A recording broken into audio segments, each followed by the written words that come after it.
है ना, ये 3 दिन का ही दुख है, लेकिन इंसान जो है उसे बहुत कई दिनों महीनों सालों तक खींचता रहता है। किसी के पास बैठने जाओ तो आपको पुराने ज़माने की अपने दुख दर्द की बातें उठा के बता देंगे। ठीक है, तो ये उसने पकड़ के रखा है, तो वो पकड़ के रखा है तो छोड़ दे तो आसान हो जाए। एक जगह तो मैंने सुना कि तुम्हारे जितने जॉइंट है, जितने तुम्हारे शरीर के जितने भी जॉइंट है ना, जगह जगह पर ये दुख और कष्ट बन के ये स्मृतियाँ पड़ी हुई है। अगर तो आपने ये स्मृतियाँ हटा दी तो आपके जॉइंट जो खुल जाएंगे वापस मतलब आपके जो दर्द हो रहे हैं वो सब खत्म हो जाएंगे। तो भाई बात तो सही है लॉजिकली कि हमारी स्मृतियाँ ही दुख का कारण बनती है। हमारा मोह, हमारा प्रेम जो है वो दुख का कारण है। तो छोड़ो ये सब चीज़ों को, जय राम जी की, मस्त रहो, आनंद में रहो, परम शांति में रहो, परमानेंट श्रेय के उसके अंदर रहो, है ना।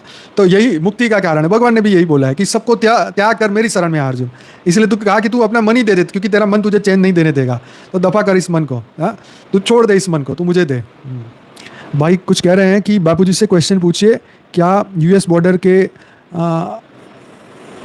बॉर्डर कर देगा साउथ एशिया को कम्प्लीटली बैन कर देगा या बंद कर देगा?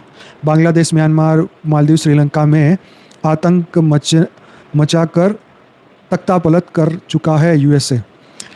वही यूएसए की दादागिरी नहीं चलने वाली है, ना ही ये रसिया की भी दादागिरी चलेगी। अभी तो सब स्वार्थ के मित्र बने हुए हैं। ये कब तक तुम्हारे मित्र बने रहेंगे कोई पता नहीं है। ठीक है, लेकिन सबके दिन भर चुके हैं। अब जो पॉजिटिव परम लाइट, परम प्रकाश आएगा धरती पर, तो इतनी परम शांति चारों ओर सब, क्योंकि जब समय आत्माओं को जगाएगी और फिर जो वाइब्रेशन आएंगे, ये सभी जो हम लड़ाई झगड़े देख रहे हैं धीरे धीरे कंट्रोल में आएंगे। तो इसलिए इंतज़ार तो करना पड़ेगा इसका। तो धरती लोक पे यही हो रहा है, मृत्यु लोक पे यही हो रहा है। सभी लोग अपने टेक्नोलॉजी के हिसाब से डॉन बन रहे हैं, लेकिन इस डॉन की भी एक दिन समय आने पे बत्ती गुल हो जाएगी। ठीक है, जब उनके कर्म बंधन सामने आएंगे, धरती पर एक सामान्य मनुष्य भी अगर शांति से अपने कर्म बंधन से नहीं जी सकता, तो आप सोचो कि ये देश भी कैसे, क्योंकि वहाँ के रहने वाले लोग अगर गलत वाइब्रेशन क्रिएट करेंगे तो वहाँ उन लोगों का क्या होगा। अगर एक अच्छे व्यक्ति पे इतने कष्ट आ जाते हैं तो बुरे लोगों का क्या होगा, उन राक्षसों का क्या होगा। हाँ, समय का पक्का नहीं है, लेकिन पक्का तो ये है कि पॉजिटिव परिवर्तन डेफिनेटली होना चाहिए और उसके लिए सभी दिव्य आत्माओं को मिलकर कार्य करना पड़ेगा। तो ये है कि हिम्मत नहीं हारनी है। जैसे हम अपने आप को हिम्मत देते रहते हैं ना कि नहीं एक दिन अच्छा आएगा, एक दिन अच्छा आएगा, एक दिन अच्छा आएगा, ऐसे ही हमारे ज्ञान मार्ग में भी हमें अपने आप को हौसला देना पड़ेगा। क्योंकि मन दुख की अनुभूति करेगा, वायुमंडल ऐसा हो गया, प्रकृति दुख देगा। यहाँ पे बड़ौदा में इतनी बाढ़ आई, पानी में हज़ारों गाड़ियाँ पानी में तैर रही थी। तो ये प्रकृति का दुख है, उसमें हो सकता है हमारी गाड़ी भी तैर रही हो, तो कोई हमारी गाड़ी में परम लाइट परम प्रकाश आएगा तो वो हवा में नहीं उड़ने लगेगी, वो भी अगर वहाँ खड़ी होगी तो वो भी पानी में बह जाएगी, है ना। तो ये दुख का कारण ये प्रकृति आने वाले समय में सबको दिखा देगी, है ना। तो ये जो होगा वो ये अभी से दिमाग में रेडी करके रखो कि ऐसा नहीं हमारा बाबा बचा लेगा, हमारा ये कर लेगा, ऐसा कुछ भी नहीं है। हाँ, यहाँ धरती लोग की तुम्हारे शरीर की गारंटी नहीं है, आत्मा की गारंटी लेता है परमात्मा। धरती पे तो भगवान राम और कृष्ण की खुद की गारंटी नहीं थी, बेचारे कितने दुख को उठाया। हाँ, वो भी तो कह सकते होंगे ना, वो भी तो मन में सोचते हैं, परब्रह्म को गालियाँ देते होंगे, कहे यार परब्रह्म तूने काहे को नीचे भेज दिया, कहाँ हम धक्के खा रहे, देखो क्या हालत हो गई हमारी। वो भी तो मन में सोचते होंगे। हाँ, ये अलग बात है कि नहीं बताते होंगे। मन है तो मन तो कुछ भी सोचेगा ना। हाँ, तो ये धरती का मनुष्य है तो कुछ भी सोच सकता है, अच्छी बुरी हर चीज़ सोच सकता है। ठीक है, क्योंकि वो मानव है, तो अगर मानव की फीलिंग है तो मानव तो सब कुछ सोच सकता है, अच्छा बुरा सब कुछ सोच सकता है। खैर, उनके अंदर जो देवत्व था, जो परमात्मा तत्व था, जो शिवत्व था, जो परम प्रकाश परम लाइट थी, वो उन्हें बचा के रखती है।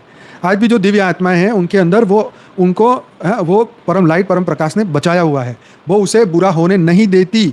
उन्होंने कनेक्शन बनाया हुआ है परमात्मा के साथ। योगियों ने शरीर से भले समाधि लेके 5000 साल से गुफा में बंद होकर बैठे हैं, लेकिन बुद्धि से तो वो तपलोक में बैठे हैं। हम यहाँ उनके शरीर को देख रहे हैं, लेकिन रियल में वो ऊपर जा चुके हैं। सिर्फ यहाँ पर बॉडी के साथ उनका कनेक्शन है, इसलिए बॉडी को ना खाना है ना पीना है, इसको चलाने के लिए जो ऊर्जा चाहिए वो ऊपर से भेज देते हैं। इसलिए ये उनके शरीर तो यहाँ है, लेकिन बुद्धि से वो तपलोक में है। जब जरूरत पड़ती है, क्योंकि वो भी किसी का वेट करके बैठे हैं, कोई उसका चेला वेला आए तो क्या हम फिर से जन्म लेंगे? इससे अच्छा हम गुफा में बैठेंगे, चेले को ज्ञान लेना है तो उसको प्रेरणा देते देते वो गुफा तक पहुँचा देते हैं हिमालय में, और फिर वो आएंगे तो आंखें खोल के उसको ज्ञान दे देंगे और फिर वापस बुद्धि से ऊपर चले जाएंगे, कि बार बार जन्म लेना ना पड़े। इसलिए ये इनके पास टेक्निक थी। ठीक है, ये दिव्य साधु संतों के पास थी, इसलिए वो बुद्धि से ऊपर चले जाते थे। यहाँ पे शरीर के साथ कुछ नहीं, यहाँ शरीर का धड़कन चलती भी हो या ना चलती हो वो भी हमें पता नहीं है, लेकिन बुद्धि से वो ऊपर चले जाते हैं। अगर बुद्धि के साथ यहीं रह जाएंगे तो फिर उनकी समाधि होएगी नहीं। क्योंकि अगर यहाँ मन रह गया शरीर में तो फिर मन तो चलता रहेगा, तो शरीर पे उसका रिफ्लेक्शन आता रहेगा, इसलिए मन से बुद्धि से ऊपर सीधा। हाँ, तो ये बहुत बड़ा गुप्त बात है जो हर व्यक्ति नहीं जान सकते। और ये बात आज मैंने अपने पॉडकास्ट, ऑनलाइन एक पॉडकास्ट एक चैनल में आज मेरे साथ हुआ है दोपहर को 2 बजे, जल्दी ही पब्लिश होएगा। इसमें मैंने ये बात कही थी, तो मैंने सोचा आपसे कुछ बात शेयर करूं। तो ये चीज़ें समझने वाली हैं, जब समय आता है तो ये बातें बाहर आती हैं। तो ये ज्ञान ऐसा है, ये विज्ञान ऐसा है, ये बुद्धि से परे का ज्ञान है, राइट। और इसलिए यहाँ स्थूल जगत के लोग इस बात को नहीं समझ सकते। तो जब आपको ये बातें रियलाइज़ होगी तब आप समझेंगे यार अध्यात्म तो कमाल की चीज़ है। हाँ, तो कमाल की तो पहले से ही कमाल की चीज़ है सॉरी।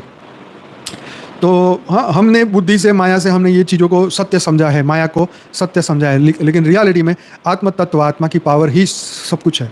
लेकिन वो जागृत होए कैसे? हमारा तो मन ही नहीं मानता, मन का ही मोक्ष नहीं होता तो फिर होगा ही क्या? फिर कुछ नहीं होने वाला। पूरा अध्यात्म में सिर्फ मन के ऊपर बात की है कि मन को कंट्रोल करो, मन को समझाओ, मन को ज्ञान दो, मन को तर्क से ऐसे ऐसे तर्क लेके आओ कि मन भी समझ जाए। तो ये पूरा अध्यात्म मन का ही मोक्ष के लिए है। ऊपर जाके मोक्ष नहीं होगा, यही होगा। ज्ञान मिलेगा तो मन सुधरेगा, मन सुधरेगा तो ही मोह माया से मुक्त होगा, तो ऊपर जाने का रास्ता मिलेगा। बाकी अगर मन की शुद्धि नहीं हुई, अंतःकरण की शुद्धि नहीं हुई, तो चाहे तुम 100 जन्म लो, 1000 जन्म लो, के गुरु के आश्रम में रहो या मंदिर में रहो, पुजारी बनो, फिर भी धरती पर ही धक्के खाने पड़ेंगे। पुनर्जन्म फिक्स है, पुनर्जन्म से कोई बच नहीं सकता। तो ये थियरी ऑफ कर्म है, ये सुनना समझना पड़ेगा, तभी हम अपने इस जीवन को अच्छी तरीके से जी पाएंगे और सदा काल के लिए परम शांति को पाएंगे। ये पक्की बात है। इसका और कोई ऑल्टरनेटिव नहीं है, इसका कोई उपाय नहीं है। सिर्फ उपाय आत्मज्ञान है और ब्रह्म ज्ञान है। परम शांति ही आखिरी अंतिम उपाय है। तो जो सोचना है सोचो, जो देखना है देखो, जो करना है करो। आखिर में फ्री विल आपके हाथ में है, क्या करना क्या नहीं करना वो तुम्हें तय करना है। इसलिए भगवान कृष्ण बोलते हैं अर्जुन को कि सामान्य मनुष्य विषयों का चिंतन करता है। तो सामान्य मनुष्य कौन है? जो अज्ञानी है, जो जीव भाव में है, जो देह भान में है, वो जीव है, वही सामान्य मनुष्य है। और विषयों का चिंतन मतलब कामनाएं, इच्छाएं, जो कुछ भी देख रहे हो, द्वेष में, राग में रहना, चाहे वो ज्ञानी हो अज्ञानी हो, सभी उसमें आ गए, सभी लपेटे में आ गए। चाहे कीड़ा मकोड़ा, कुत्ता बिल्ली है, वो सब इसमें आ गए। कुत्ता भी अपने मालिक को प्यार करता है और अनजाने को काटता है, वो सभी इसमें आ गए, सभी जीव आ गए। जहाँ पे तुमने बंधन रखा है वो सब जिससे बंधन है, चाहे तुम कुत्ते से प्यार करो, बिल्ली से करो, या जिंदे मनुष्य से करो, या अपने पूर्वज से, पितरों से, किसी भी करो, तुम बंधन में हो। ये पक्की बात है। अगर तुम्हारा लगाव है किसी के साथ भी, जब तक तुम आत्मा की उस उच्चतर अवस्था में नहीं पहुंचे तब तक तुम बंधन में हो। हाँ, और तुम्हारे पूर्वज भी तुम्हें नहीं निकाल सकते जब तक तुम आत्मज्ञान के इस मार्ग पे आगे नहीं बढ़ोगे तब तक। और जिस दिन आप चाहोगे अपने आप को मुक्त कर दोगे, और ये पक्की बात है और ये होता ही है। और ये हुआ है, इसीलिए दिव्य आत्माएं ऊपर के लोक में पहुंची है। और ऊपर के लोक से, ऊपर के लोक में रह के ये धरती लोक पे उन्होंने ये ज्ञान दिया है वेदों उपनिषदों द्वारा। तो हर आत्मा को ये बात समझनी होगी।